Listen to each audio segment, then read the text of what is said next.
एक यूनिफॉर्म के पीछे सिर्फ एक पुलिस कर्मी नहीं होता, उसके पीछे होती है उसकी माँ, पिता, पत्नी, बच्चे और पूरा परिवार। उन्हें ऐसे देख के हमारे लिए बहुत पेनफुल था। हमने जब उनसे पूछा कि पापा ये कैसे हुआ, तो उन्होंने बताया कि बेटा कोई बात नहीं, ड्यूटी के टाइम पर छोटी मोटी चोटें लगती रहती हैं। जंतर मंतर पर हुए सीजेपी प्रदर्शन के बाद दिल्ली पुलिस की प्रेस कॉन्फ्रेंस में आज एक बेहद भावुक नजारा देखने को मिला।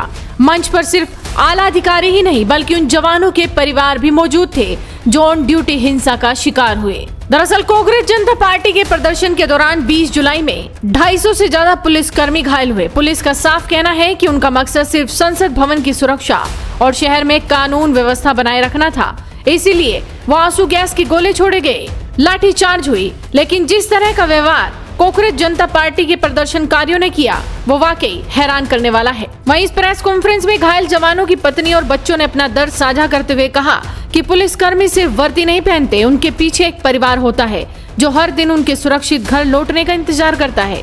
परिवार वालों का कहना था कि सोशल मीडिया पर सिर्फ एक तरफ की तस्वीर दिखाई गई, जबकि सच का दूसरा पहलू भी देश के सामने आना चाहिए। एक यूनिफॉर्म के पीछे सिर्फ एक पुलिस कर्मी नहीं होता, उसके पीछे होती है उसकी माँ, पिता, पत्नी, बच्चे और पूरा परिवार जो देर रात तक वेट करता है कि वो सुकुशल घर लौट आए। अब मैं आपके सामने कुंजल जी को रिक्वेस्ट करती हूँ कि वो प्लीज अपना एक्सपीरियंस शेयर करें। Hello, my name is Kunjal. I am a student of DU। My father is SI in Delhi police.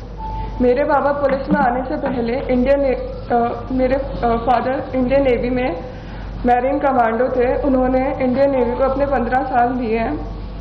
My father was at main protest site. He was at the front line near the barricades, जहाँ पर बहुत सारा crowd था। मेरे पापा जब भी रात में घर आते थे तो वो बोलते थे कि अब ये स्टूडेंट प्रोटेस्ट नहीं लग रहा है, इसमें बहुत सारे एंटी सोशल एलिमेंट्स जुड़ चुके हैं। उसके अगले दिन ही 25 तारीख को my father was pulled bye a rowdy mob and he was almost lynched near the stage of Jantar Mantar. This happened on 25th and around 2 PM he was unconscious at the RML hospital for about 4 hours। रात को 10 बजे के करीब पापा के colleagues उन्हें घर लेके आए और उनकी यूनिफॉर्म पूरी खून से लाल थी। उन्हें ऐसे देख के हमारे लिए बहुत पेनफुल था। हमने जब उनसे पूछा कि पापा ये कैसे हुआ, तो उन्होंने बताया कि बेटा कोई बात नहीं, ड्यूटी के टाइम पर छोटी मोटी चोटें लगती रहती हैं, पर मतलब उनके सर पे 4 टाँके आए हुए थे जो कि छोटी मोटी चोट नहीं थी। वो रात हमारे लिए बहुत मुश्किल थी। और जब मैंने सोशल मीडिया खोल के देखा तो सोशल मीडिया पे मेरे ही पापा को क्रिमिनल बता रहे थे। और उसके अगले दिन ही जब मुझे पता चला कि जिन लोगों ने मेरे फादर पे अटैक किया था वो लोग सुप्रीम कोर्ट जा रहे हैं अपना क्राइम वॉश आउट करने, और उन्हीं के खिलाफ कंप्लेंट करने के लिए, सारे पुलिस वालों के खिलाफ कंप्लेंट करने के लिए मुझे बहुत बुरा लगा। और मुझे लगा कि मुझे भी जाना चाहिए अपने फादर की जस्टिस के लिए। और मुझे बाकी पुलिस फैमिलीज का भी साथ मिला। हम लोग सुप्रीम कोर्ट गए, हमने एडवोकेट से रिक्वेस्ट करी और एडवोकेट ने हमारी बात ऑनरेबल सुप्रीम कोर्ट के सामने रखी। और हमें भरोसा दिलाया गया कि हमारे भी इक्वल राइट्स हैं as the citizen of this country और हमें भी जस्टिस मिलेगा। नमस्कार, मेरा नाम सीमा है। मेरे पति दिल्ली पुलिस में ASI हैं। वो 33 साल की जो मेरे पति दिल्ली पुलिस में एज ए कांस्टेबल उन्होंने पुलिस फोर्स ज्वाइन की और उसके बाद वो अब तक 33 साल की जॉब करते हुए ASI के पद पर हैं। जंतर मंतर के प्रोटेस्ट के दौरान उन्हें भी अपनी ड्यूटी दी गई थी। प्रोटेस्ट को उन्हें भी पीसफुली कंडक्ट कराना था। वो अपनी ड्यूटीज पूरी मुस्तैदी के साथ निभा रहे थे। 20 जुलाई को वो जल्दी ही अपने घर से रोज की तरह अपना टिफिन लेकर जैसे जाते हैं उसी तरह से 20 जुलाई को भी वो जल्दी ही निकल गए।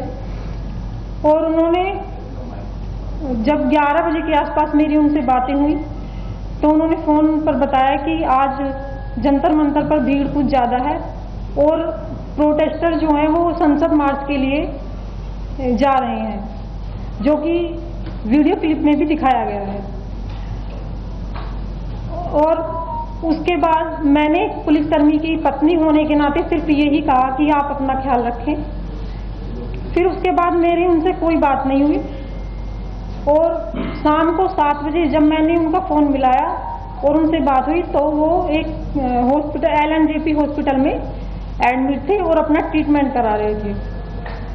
उन्होंने कहा कि जो भीड़ है वो ज़्यादा उग्र हो गई थी और भीड़ के अंदर कुछ शरारती तत्व भी शामिल हो गए थे, जिन्होंने पुलिस फोर्स पर गमलों से, जो भी उनके हाथ में चीज़ें आ रही थी, चप्पलों से, जूतों से और पत्थरों से उन्हें पुलिस फोर्स को घायल कर दिया था, जो कि एक वीडियो क्लिप में भी दिखाया जा रहा है। और उसके बाद उनकी फ़ोन की बैटरी डेड होने की वजह से मेरी उनसे कोई बात नहीं हुई। शाम को, रात को जब वो 11 साढ़े, ये सब सुनकर मैं बहुत ज़्यादा घबरा गई थी। जब तक वे घर नहीं आए तो मेरी प्रतिक्रिया बहुत ही ज़्यादा मेरे लिए बहुत पेनफुल थी। उसके बाद जब वो 11 बजे घर आए तो उन्होंने बताया कि छात्रों की प्रोटेस्ट में छात्रों के साथ साथ कुछ शरारती तत्व और असामाजिक तत्व भी थे।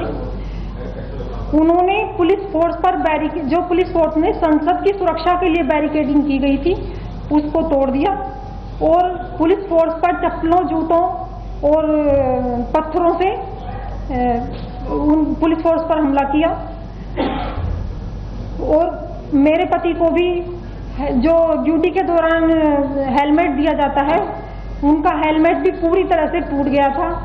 और यदि कोई पत्थर का टुकड़ा हेलमेट टूटने के बाद उनके सर पर लगता तो शायद वो आज इस दुनिया में नहीं रहते।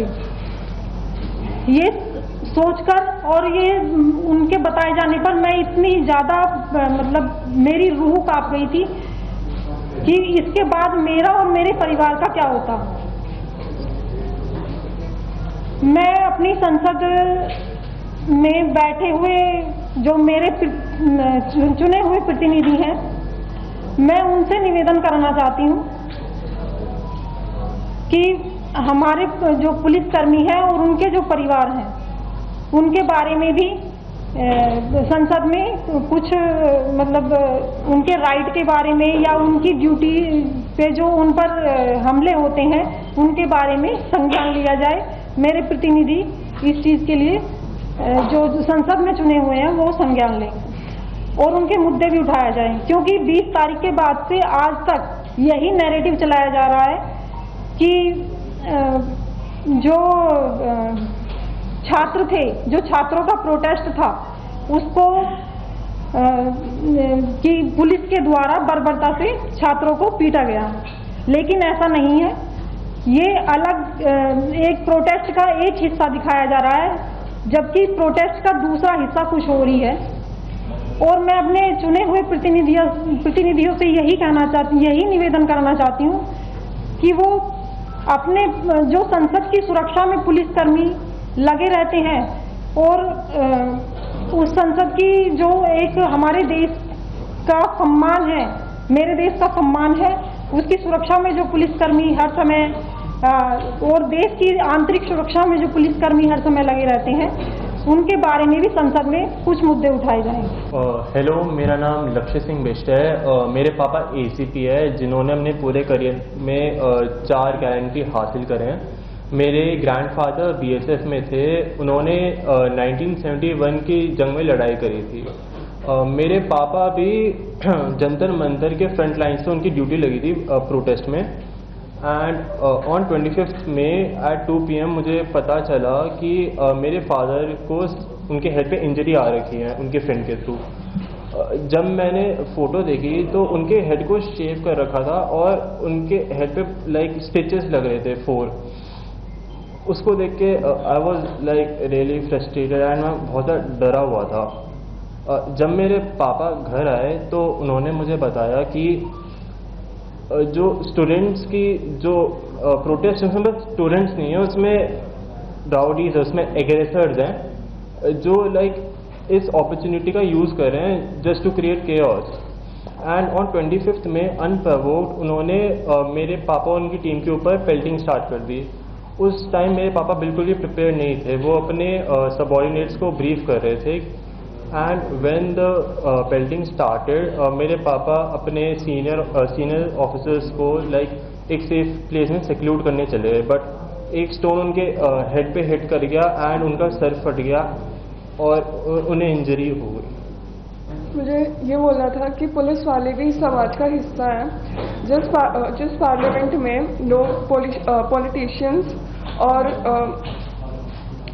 जिस पार्लियामेंट में पॉलिटिशियंस पुलिस वालों को क्रिमिनल बोल रहे हैं, उसी पार्लियामेंट को प्रोटेक्ट करने के लिए मेरे पापा ने इतनी सारी सीरियस इंजरीज ली हैं। और मुझे यही बोलना था कि I am a proud daughter of a marine commando and a police officer, जिन्होंने स्टूडेंट प्रोटेस्ट के नाम पर इकट्ठा हुए क्रिमिनल्स की भीड़ के बीच में सिंसेरिटी से ड्यूटी निभाई है। उन्होंने लिंच होने के बाद भी अभी तक स्टूडेंट्स के बारे में कुछ भी बुरा या फिर नेगेटिव नहीं बोला है। उन्हें बस अपनी ड्यूटी परफॉर्म करते टाइम चोट लगी है।